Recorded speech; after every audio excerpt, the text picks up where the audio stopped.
Quand l'empereur accueille des chefs de gouvernement étrangers, pour les recevoir, on déploie le faste légendaire de l'Éthiopie.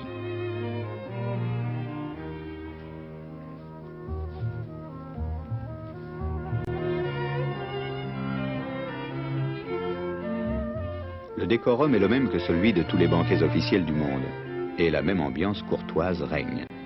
Si l'on parle anglais, les valets et les vins sont à la française. Entre l'empereur et son hôte, un interprète assume la tâche difficile de ne rien laisser perdre des nuances de la langue diplomatique.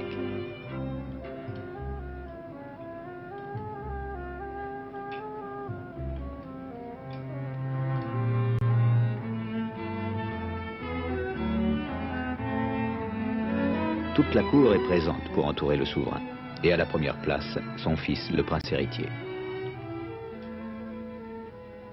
Avec simplicité et vigilance, comme toutes les bonnes maîtresses de maison du monde, la princesse, épouse du prince héritier, vérifie une dernière fois la bonne ordonnance de la table. Le faste y est moins officiel qu'au palais, mais reste un signe du rang. C'est sans nul doute une tâche difficile d'être l'épouse et la mère de ceux qui sont désignés pour être les souverains de l'Éthiopie.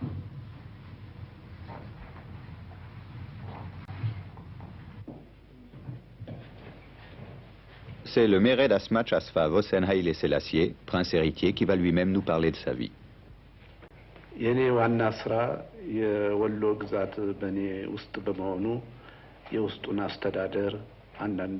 Outre le gouvernement de la province de Wollo, dont j'ai la charge, je suis le président de la Croix-Rouge éthiopienne. Et à ce titre, je m'occupe de fonder une banque du sang dont le besoin se fait sentir dans le pays. Et je visite régulièrement les hôpitaux. Quant à mes loisirs, je m'intéresse au sport, particulièrement le tennis et l'équitation. Et je consacre beaucoup de temps à la lecture.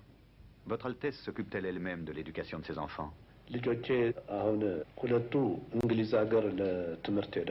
Ma femme et moi, nous attachons beaucoup d'importance à l'éducation de nos enfants.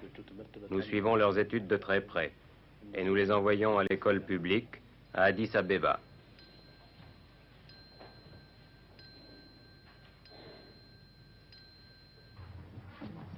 N'échappant pas à la règle qui place l'équitation sur le programme d'une éducation de prince, ce jeune cavalier affectueux, le prince Yacoub, fils du prince héritier, est le second sur la liste de succession au trône.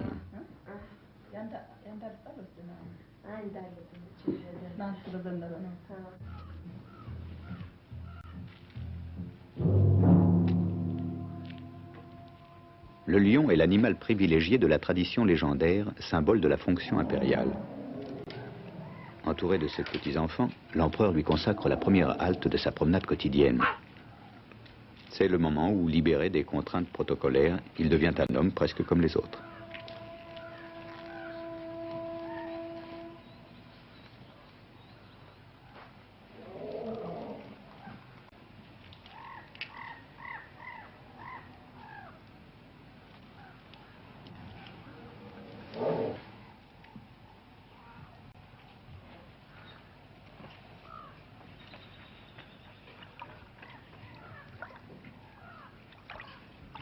Mais cet empereur moderne que l'on voit en veston pratiquer l'art d'être grand-père est d'abord un souverain hiératique et tout-puissant.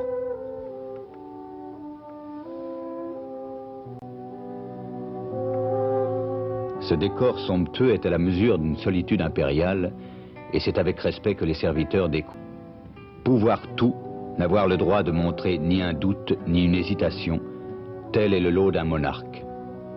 Il doit pour cela s'appuyer sur la tradition et par conséquent sur ses insignes.